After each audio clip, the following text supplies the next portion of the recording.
Perkenalkan diplomat muda kita yang lagi berada di New York City.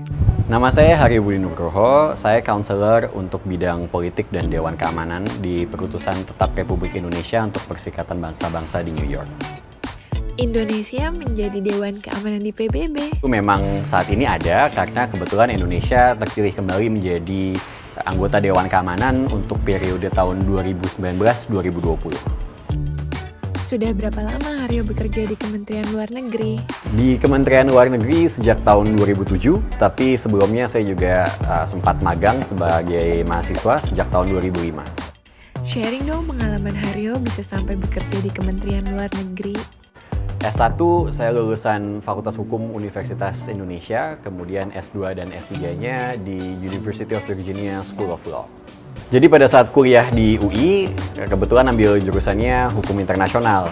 Kemudian berpikir kan, abis dari UI mau kemana. Pas pada saat itu ada kuliah umum dari Kementerian Luar Negeri, dan langsung aja dapat inspirasi bahwa mana lagi sih yang bisa mengaplikasikan hukum internasional selain di Kementerian Luar Negeri. Nah, jadi sejak saat itu mulai coba-coba untuk apply sebagai mahasiswa magang, alhamdulillah keterima.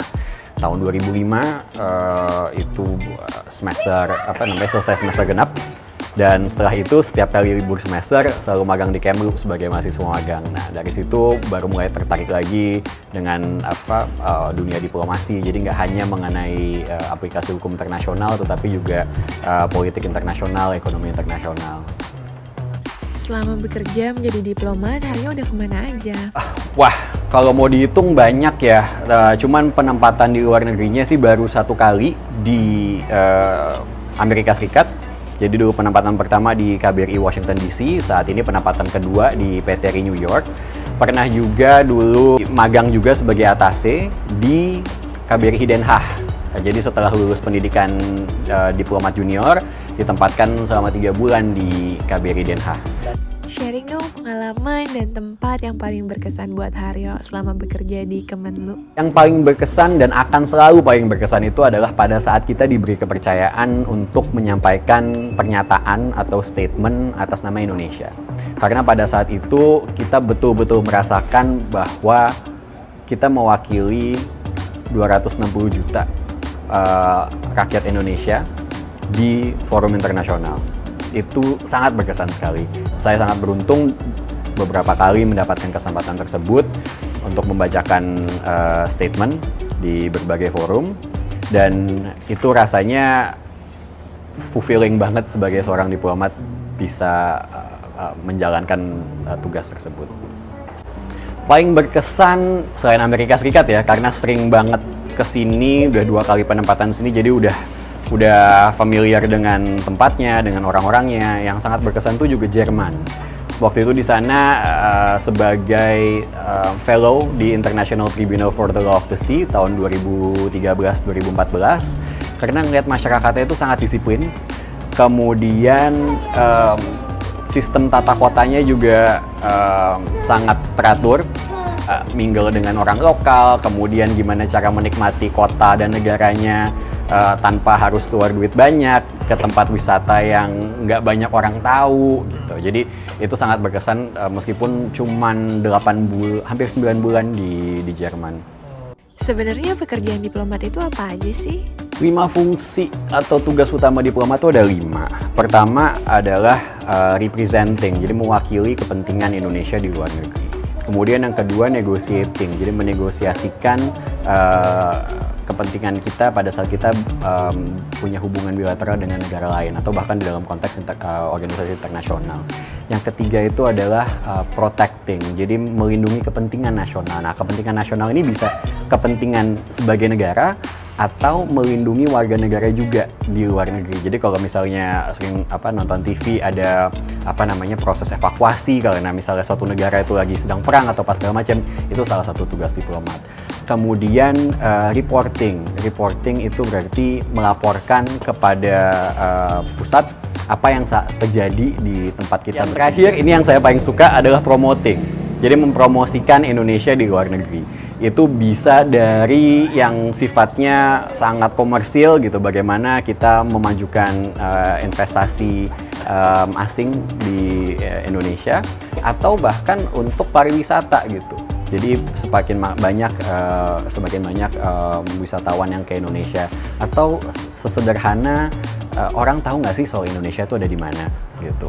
Pengalaman saya selama sekolah atau selama penempatan, mereka pasti taunya Bali dulu, baru bisa mikir, oh ada ya satu negara yang Indonesia dan Bali itu adalah bagian dari Indonesia gitu. Jadi promoting tuh salah satu yang menarik karena kita berhubungan sama individu di negara lain dan bagaimana Indonesia itu dikenal atau tidak dikenal sama masyarakat di luar. Biasanya kita untuk memperkenalkan Indonesia menggunakan fakta-fakta yang unik gitu. Kayak misalnya nggak banyak loh orang-orang di luar negeri yang tahu bahwa Indonesia itu punya 3 zona waktu, atau kita itu adalah penduduk terpadat nomor 4 di dunia, atau kita adalah anggota G20. Banyak orang di luar negeri yang nggak tahu, atau bahkan Indonesia ada di mana di peta aja itu banyak yang nggak tahu gitu. Orang selalu mikir bahwa konteks suatu negara itu adalah daratan yang sangat luas gitu kan. Kalau emang negara besar seperti Amerika Serikat, seperti Rusia, yang atau Kanada gitu, jadi kelihatan oh ini daratan itu satu negara gitu. Nggak semua orang terbuka pikirannya bahwa ini ada loh 17.000 sekian pulau yang merupakan suatu negara terdiri dari berbagai macam suku bangsa, berbagai macam bahasa, tapi tetap satu negara. Bahasa kita sama, bahasa Indonesia, dan sesuai dengan Sumpah Pemuda kita committed untuk buat satu negara. Kalau di peta mungkin kelihatannya oh ini banyak banget pulau gitu kan, cuman ya itu Indonesia gitu. Itu menarik sekali kalau misalnya kita bicara sama orang di luar terus gitu cerita bahwa ini Indonesia loh gitu. Sesibuk apa sih diplomat itu? Kalau ada waktu yang lagi sibuk banget, ya kadang bisa tidur cuma 4 jam, 5 jam dalam waktu 1 hari. Cuman kita yang harus pintar-pintar cari waktu, kerja efektif, jadi masih bisa punya waktu luang. Karena kita juga nggak bisa dipungkirin, manusia butuh istirahat juga, butuh waktu juga untuk menikmati suasana di tempat penugasan. Meskipun jauh dari keluarga, jauh dari teman, terus justru itu ada kesempatan kita untuk bikin keluarga baru, bikin teman baru di tempat kita bertugas gitu. Jadi ya itu masalah manajemen waktu dan gimana cara kita mengatur pekerjaan. Apakah itu selalu lavish, selalu kayak jamuan, makan malam, makan siang? Nggak selalu selamanya kayak gitu.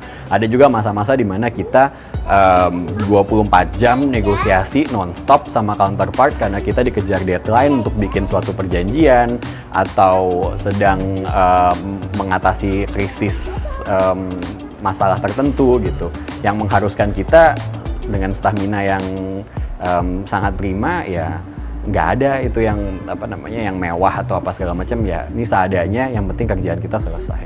Karena Haryo udah ketemu banyak orang di seluruh dunia, apa sih persepsi warga dunia terhadap Indonesia?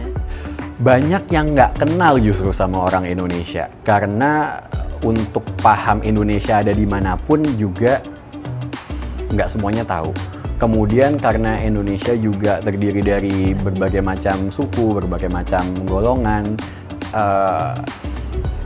sulit tahu bahwa seseorang itu adalah orang Indonesia sampai mereka bicara gitu. Kalau misalnya kita ngelihat secara fisik, nggak semua orang Indonesia fisiknya sama gitu, tapi itu yang bikin kita bangga gitu. Berbagai macam tapi tetap satu, kan kita Bhinneka Tunggal Ika.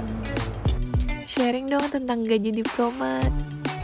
Yang perlu diingat adalah diplomat di saat di dalam negeri adalah pejabat negeri sipil. Jadi standar penggajian PNS yang berlaku pada saat itu juga berlaku buat diplomat yang sedang bekerja di Indonesia. Kesempatan untuk tinggal di luar negeri, membuka wawasan, bertemu dengan berbagai macam orang, itu nggak bisa dinilai dengan uang. Boleh dong kasih tips buat adik-adik yang bercita-cita untuk menjadi diplomat?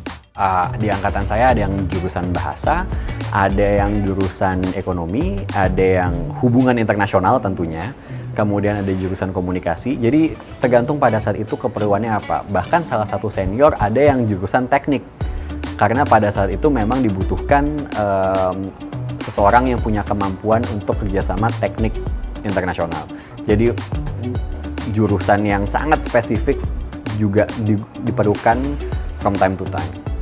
Di pertama itu adalah tahu passionnya dulu, pengennya apa yang membuat bahagia pada saat belajar, apa yang membuat bahagia pada saat kita mempraktekkan apa yang kita pelajari. Kalau sudah tahu itu, boleh dicoba untuk familiarisasi dengan Kementerian Luar Negeri. Gimana caranya? Website Kemlu pasti punya berita yang update mengenai apa yang telah dilakukan sama Kementerian Luar Negeri di saat-saat ini. Gitu. Kemudian coba untuk magang. Pada saat saya magang, pengalaman magang itu sangat berharga untuk tahu apa sih yang sebenarnya dikerjakan oleh Kementerian Luar Negeri. Bagaimana sih rasanya pada saat kita terlibat dalam pembahasan masalah-masalah di Kementerian Luar Negeri. Kalau misalnya memang itu cocok, baru habis itu ikut tes CPNS. Gitu. Nggak ada cara lain, memang harus ikut tes calon pegawai negeri sipil. Tesnya panjang, saya yakin juga saat ini proses seleksinya sudah berubah, cuman secara umum pasti ada tes pengetahuan umum, tes bahasa, wawancara, tes psikologi, dan kemampuan penguasaan ilmu teknologi, maksudnya komputer dan segala Nah, macam. boleh dong sharing tips untuk adik-adik yang udah yakin untuk ikut tes CPNS Kemenlu?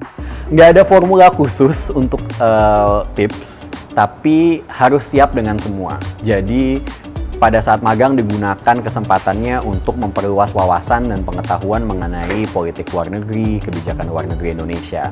Kemudian kedua, seringlah latihan dengan mungkin teman atau dengan siapapun untuk menjawab suatu pertanyaan itu secara runtut dan sistematis. Kayaknya ini nggak cuma di Kementerian Luar Negeri aja, tetapi setiap kali ujian juga orang akan mencari jawaban yang struktur dan mudah dimengerti gitu. Jadi pada saat kita menjawab pertanyaan, kita tidak menjawab pertanyaan itu buat diri kita sendiri kan, tetapi bagaimana orang lain mengerti pola pikir kita, jalan pikiran, dan jawaban yang memang diperlukan dari pertanyaan tersebut.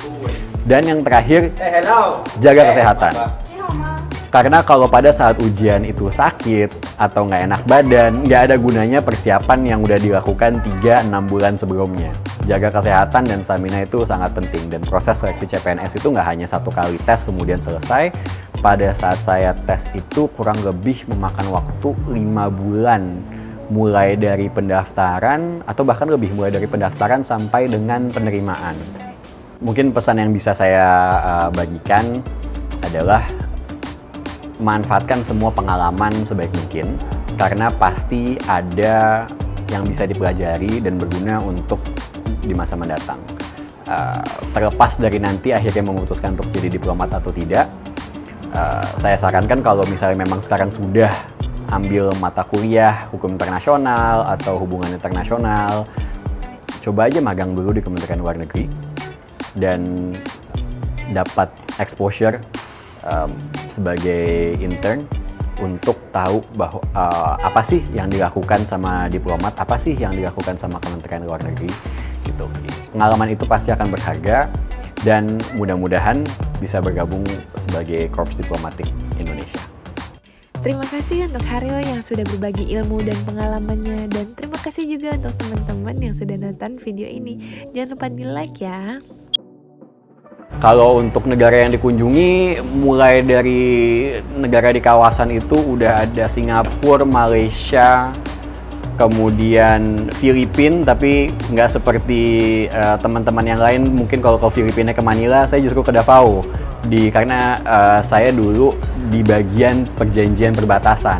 Jadi negara-negara yang berbatasan sama Indonesia hampir semuanya udah dikunjungi dalam rangka tugas, termasuk ke Papua Nugini, ke Timor Leste gitu. Itu tempat-tempat yang menarik banget. Mungkin karena kalau nggak dapat penugasan agak rumit kesananya gitu. Cuman karena penugasan jadi dapat kesempatan untuk mengunjungi tempat-tempat yang biasanya nggak dikunjungi sama orang. Dan kalau misalnya bicara mengenai Timor Leste, bukan bicara ke Dili, tapi ke daerah perbatasannya gitu, di daerah dari sudut pandang Indonesianya itu ada Kabupaten Timur Tengah Utara, jadi kita nyebrangnya di situ gitu. Jadi bukan di ibu kotanya justru, tapi malah di daerah-daerah perbatasannya. Itu menarik sekali.